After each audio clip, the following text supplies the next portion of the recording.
Ce Barça est en train de battre des records du Barça 2015, on va voir tout ça dans cette vidéo. Salut à tous les gars, c'est Azial. Aujourd'hui, on se retrouve pour une nouvelle vidéo. On va parler du FC Barcelone, de son actualité et notamment de certains records que ce Barça, d'Hansi Flick, est en train de battre et des records assez élogieux. Et j'ai l'impression d'ailleurs que on voit un petit peu chaque semaine des informations passer, nouveaux records battus, nouveaux records de buts inscrits, ça n'a pas été fait depuis la MSN, record, etc. Bref, j'ai l'impression que ce Barça est en train de battre tous les records.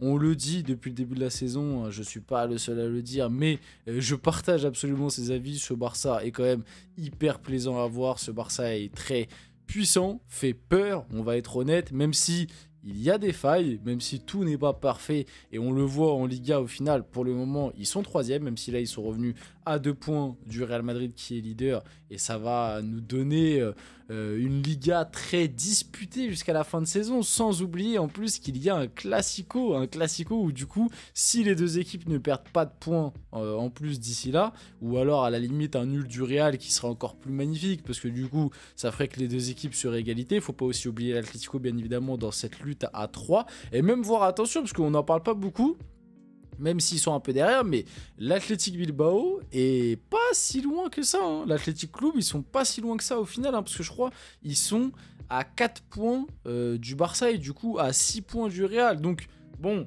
c'est un petit écart, mais regarde, il n'y a pas si longtemps, le Barça était à 7 points du Real, et au final aujourd'hui ils sont plus qu'à 2 points. Donc l'Athletic Club, ils doivent encore jouer le Real, ils doivent encore jouer le Barça. Je sais pas s'ils doivent encore jouer l'Atlético, mais en tout cas, sûr et certain, ils doivent encore jouer le Real et le Barça dans cette deuxième partie de saison. S'ils font des résultats positifs, on peut avoir potentiellement une lutte à 4. Mais bref, on va parler un petit peu de tout ça dans cette vidéo. Ça fait plaisir, bien évidemment. Avant que la vidéo commence, n'hésitez pas à liker, commenter, partager et vous abonner. Ça fait toujours plaisir. Ça aide pour le développement de la chaîne. Comme d'habitude, je remercie tous ceux qui le font. Vous êtes les boss. Et nous, on va pouvoir y aller dès maintenant et parler un petit peu du Barça et des records qu'ils sont en train de battre, parler aussi de certaines individualités. Bref, vous allez voir un peu tout ça. Donc le FC Barcelone a inscrit 64 buts après 23 journées cette saison en Liga. Assez impressionnant, on va pas se mentir, 64 buts en 23 journées. Et même le truc moi qui me choque un peu avec ce Barça, c'est que cette année, combien de fois le Barça a mis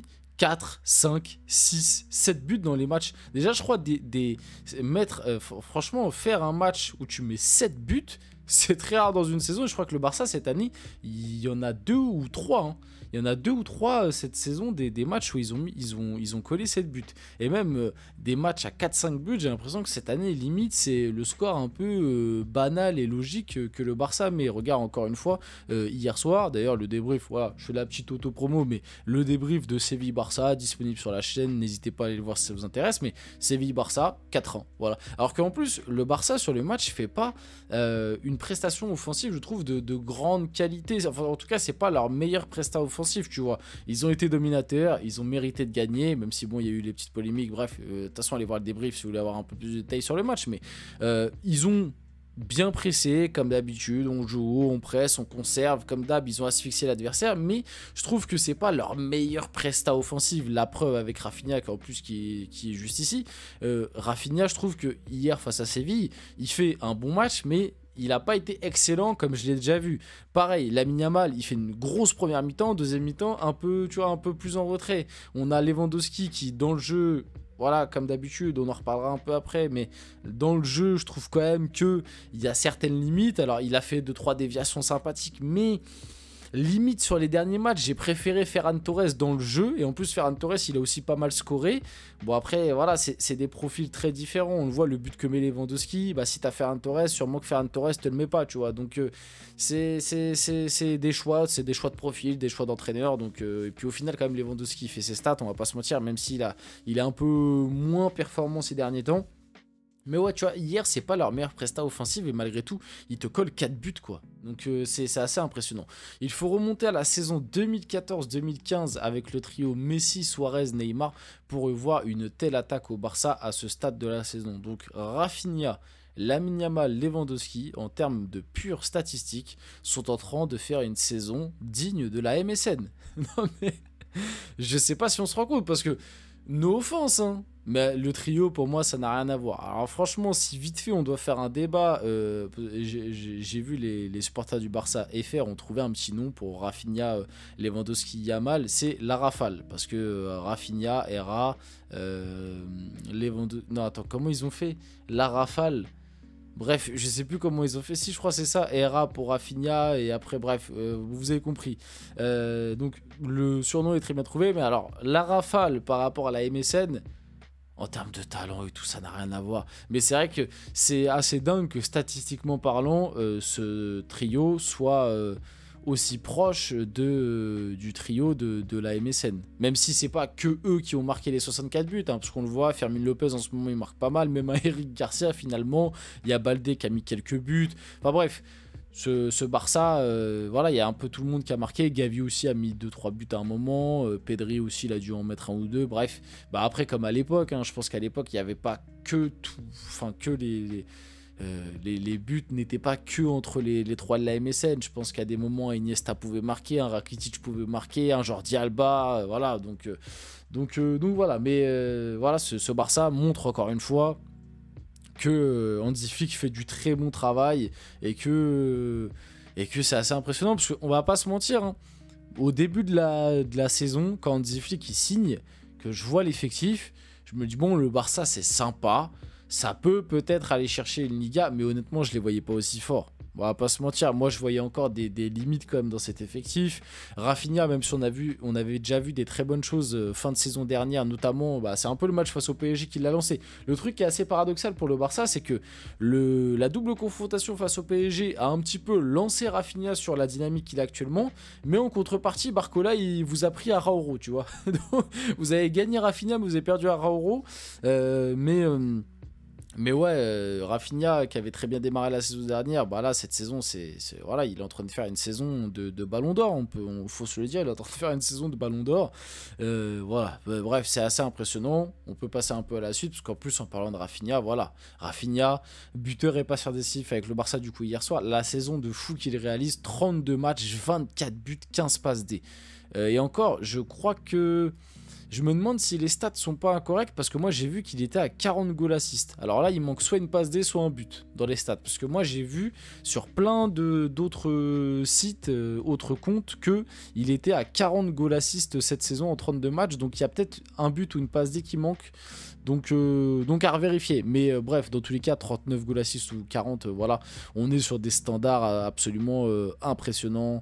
Même dans le jeu, tu vois, même si ces derniers temps, sur les derniers matchs que j'ai débriefé du Barça, je trouve qu'il est quand même un peu moins influent, mais il a eu un très très gros passage où même dans le jeu c'était assez impressionnant, son volume de course et tout.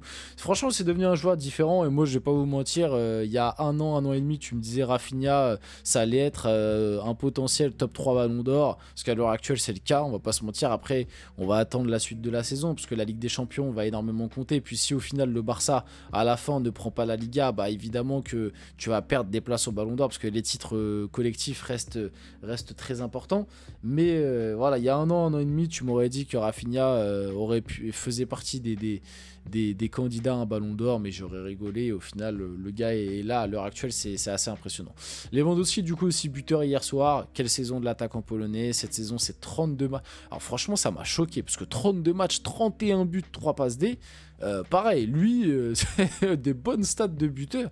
Et pourtant, comme j'ai dit, je trouve que Lewandowski, il a eu un très gros run début de saison, mais moi je trouve quand même que depuis à peu près 2 mois là, 2-3 mois, depuis à peu près novembre, décembre, jusque là, je trouve que c'est quand même plus compliqué. Il y a beaucoup de matchs où il est passé un peu au travers, il y a beaucoup de matchs où dans le jeu, on le voit pas trop. Encore hier face à Séville, il fait un bon match, il fait 2-3 déviations sympas, il provoque des fautes, rien à dire, il fait son rôle de pivot et tout, mais je trouve que, bah après, il commence à vieillir, mais Robert Lewandowski, quand même, tu peux en attendre un peu plus pour moi, même si au final, hier, il n'a pas eu non plus tant de spots que ça, mais ouais, il est un peu moins bien qu'au début de saison en ce moment, et malgré tout il garde quand même une certaine bonne cadence, et il va y avoir un vrai duel pour le Pichichi face à Kylian Mbappé.